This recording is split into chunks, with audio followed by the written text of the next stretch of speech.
So what's going on for the month of August when it comes to real estate sales? Well, I've got a few stats for you.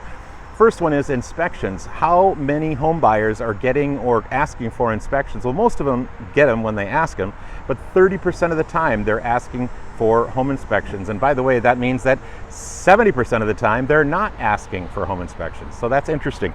As far as MLS versus what if I could find a market, off the market property, pre-market, pre-MLS, whatever you want to call it, basically something that's not openly for sale, the answer is 95% of all sales happened in August because of the MLS. Only 5% were pre or non-MLS or something like that. And that would include somebody's neighbor buying a home or somebody's cousin buying a home or something like that, which is fine, but it's not the regular market. Sellers helped with closing costs about a third of the time. Now in July, 36% of all closings had sellers helping with the buyer's closing costs. Last month, it was 32%, so not a whole lot different.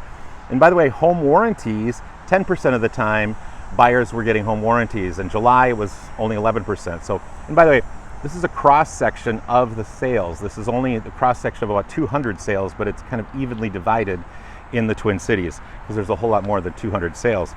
But last but certainly not least, escalation clauses and appraisal gap. Escalation clauses were up just a tick to 5%. So one out of every 20 purchase agreements had an escalation clause in it. And appraisal gap, now appraisal gap was 14% of the time. And this is interesting.